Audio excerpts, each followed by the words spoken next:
My childhood dream was to become either a comic book artist or an animator because I loved the animation and the comics that I would read and the stories and the worlds they would take me to.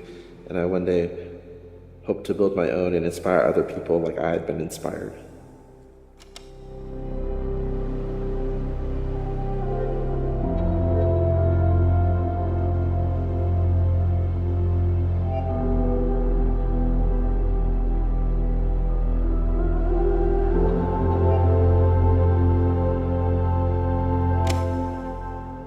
To be a professional athlete because I knew that they made a lot of money, and I grew up in poverty, and I wanted to help take care of my parents and my family so that my family didn't have to grow up the way that I did.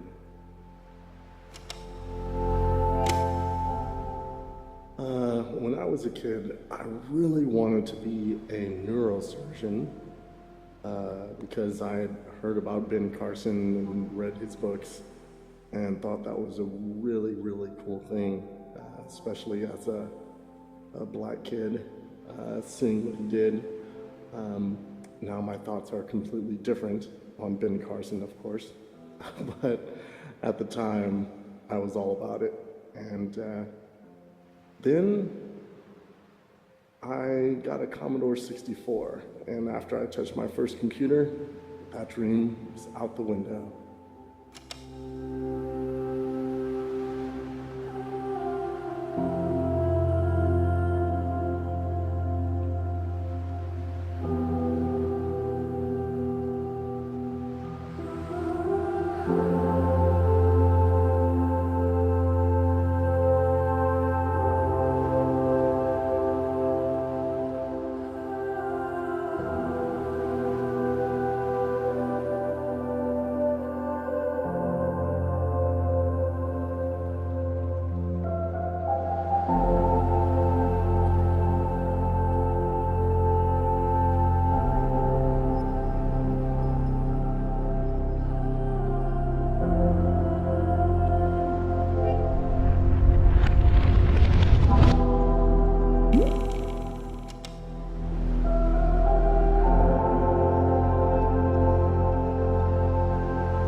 I'm sad that I can't remember what my dreams were as a child. I know I really wanted to dance.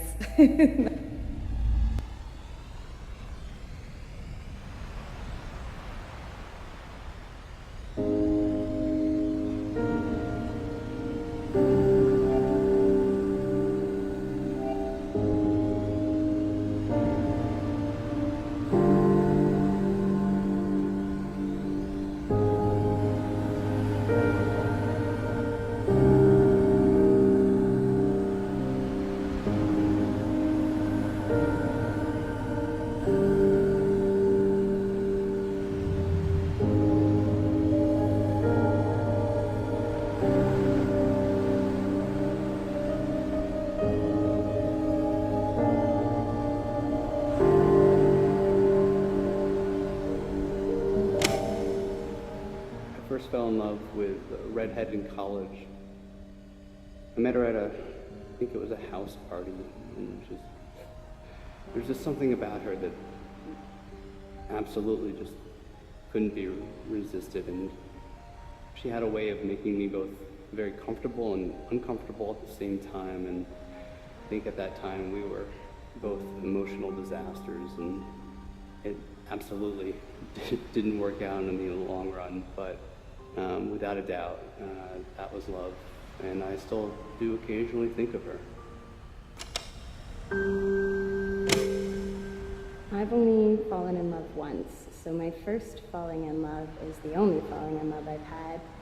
And why I fell in love was, I think, because I had waited so long and wanted it to be so special, and I had known this person for 4 years before we started dating. I think moving into my first relationship and experiencing a lot of those things for the first time.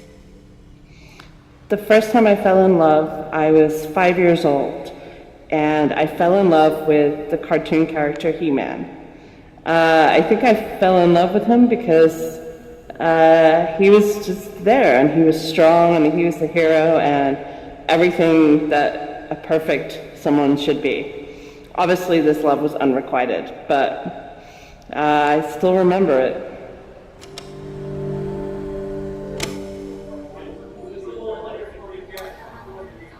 I fell in love because I wanted to fall in love, and it didn't really matter who I was with.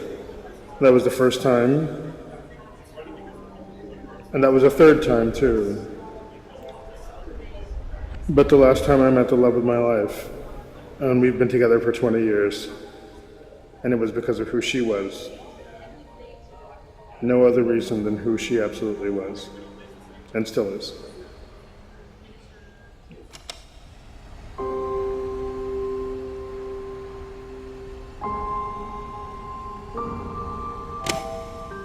I fell in love when I was 16 because I think I thought that's what people were supposed to do.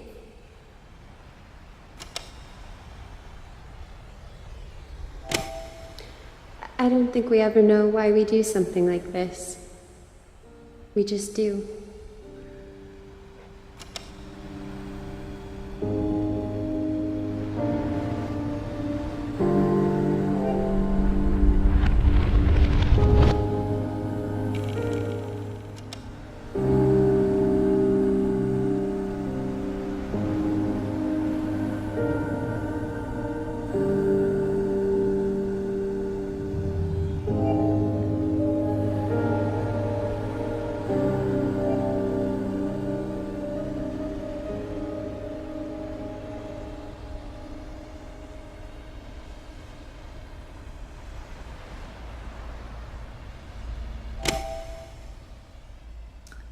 I think that it was more of a want to be in love than anything.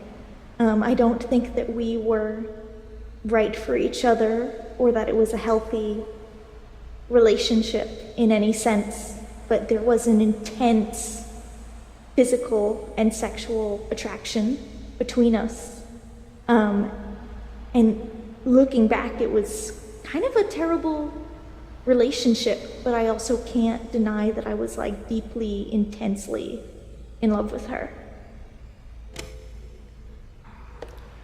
Why did you first fall in love? What a fantastic question. It brought so many memories to my head, so many things popping up in my brain right now.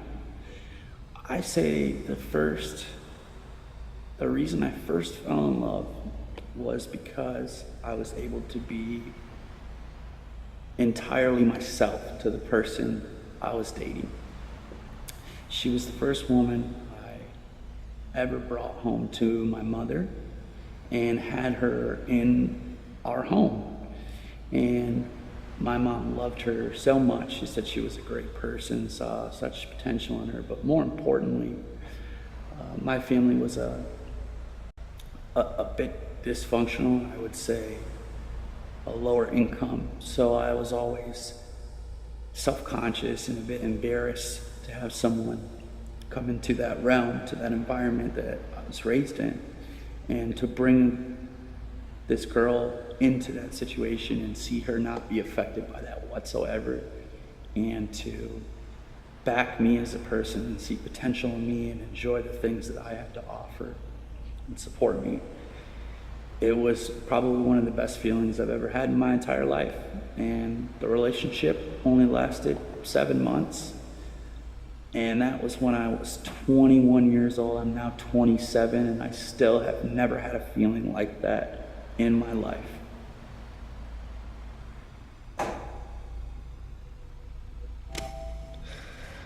You know, the first time I fell in love, it wasn't actually love, now that it's retrospect, because I was in kindergarten. And there was this girl, Emily, that I just thought was really cute in kindergarten as a 5-year-old. And I used to just sit there and I guess hope. I was like, oh man, I hope she falls in love with me. But the first time I really fell in love, a real kind of deep love, was with my first and still girlfriend. And she was absolutely amazing. And the reason I think I fell in love with her was you know, she not only was she just stunningly beautiful, but she put up with my shit. She literally dealt with me being an obnoxious asshole and helped me grow out of that, and patiently was there with me through every step of the way. And you know, I think I did many similar but different things for her, but we grew together, and with that growth came I don't know.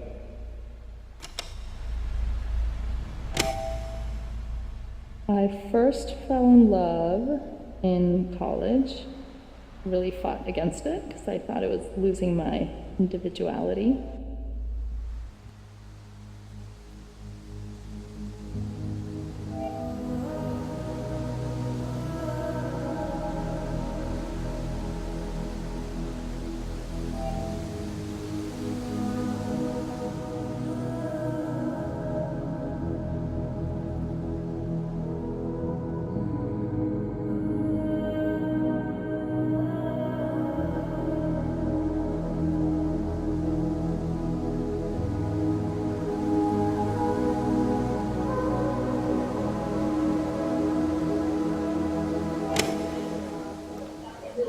Listen to the people that are trying to help you.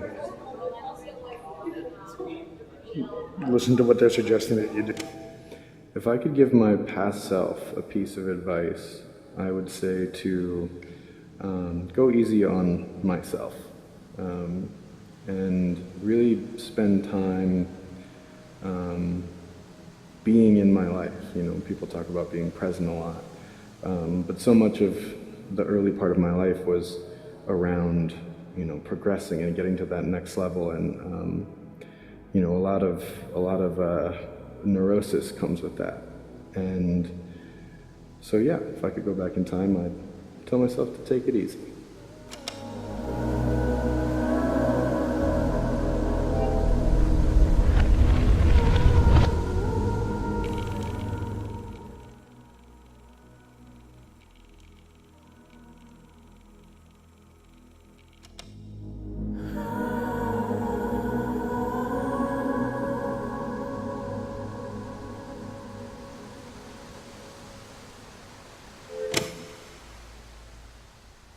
I would let my past self know that sometimes you need to take an S-shaped path to reach your goals. You know, sometimes you know what you want and you can see it in front of you, but you can't get straight there, and it's through what seem like distractions or tangents or things that take away from your focus. I think a piece of advice that I would go back and give myself is, well, a few things. Not to overthink. I still do that a lot, and as someone else said in here, it never really turns out right. To be thoughtful, yes, but to overthink just stops you dead in your tracks.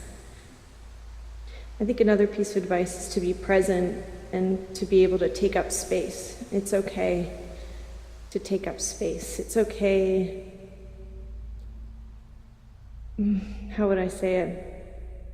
It's all right to be yourself and to not apologize for that. And it's okay to make art and not have to make it for a client or someone else. I could have. I would go back to my 20s and I would tell myself that whatever I'm doing right now doesn't define me, that it's okay to drop everything that you're doing, starting from scratch and doing something new. In fact, that's how you can make life more exciting.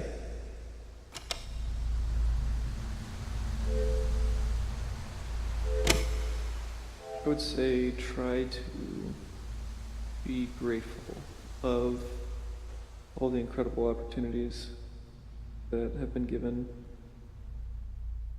and try to maintain a good perspective on how fortunate you are.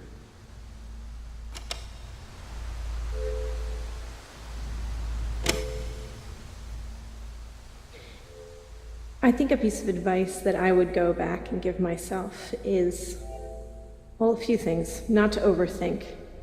I still do that a lot, and as someone else said in here, it never really turns out right. To be thoughtful.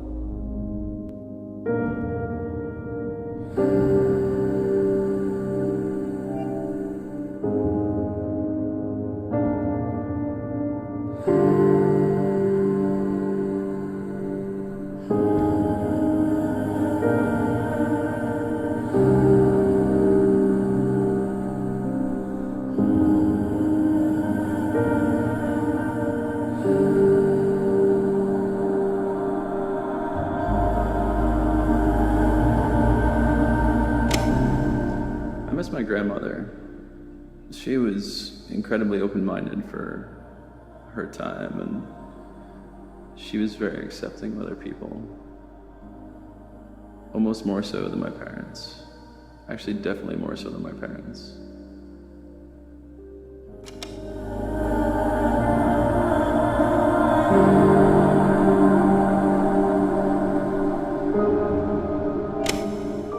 Right now, I missed this person that I dated. She's a mom, and she has a cute little 2-year-old daughter, and I just remember sitting down with them and eating pancakes in the morning and just feeling so happy and so at home. And I just miss that feeling right now, and I wish I could, even though I'm far away, I wish I could go back and just see them just for a moment. This has to be the easiest question to answer. I miss my mother. I lost my mother just barely over a year ago. I lost her unexpectedly, while my father was in a coma in the hospital.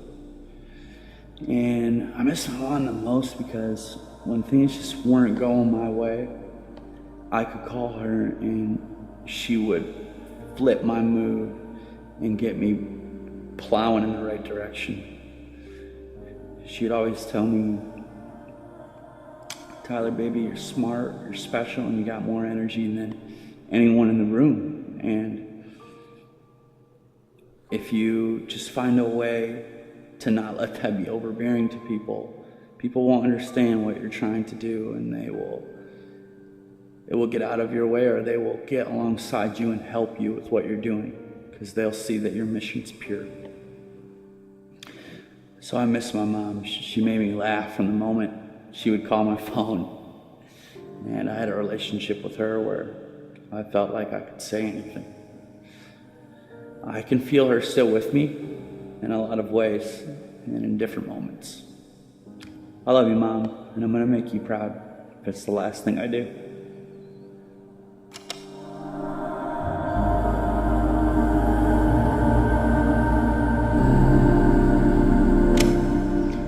I miss my lifetime friend from home. We're very different now, but she's a big reason why I am the person I am. She just never really cared about what other people thought. She was herself before you questioned yourself. And I have told her everything. She's just someone that's a big part of who I am.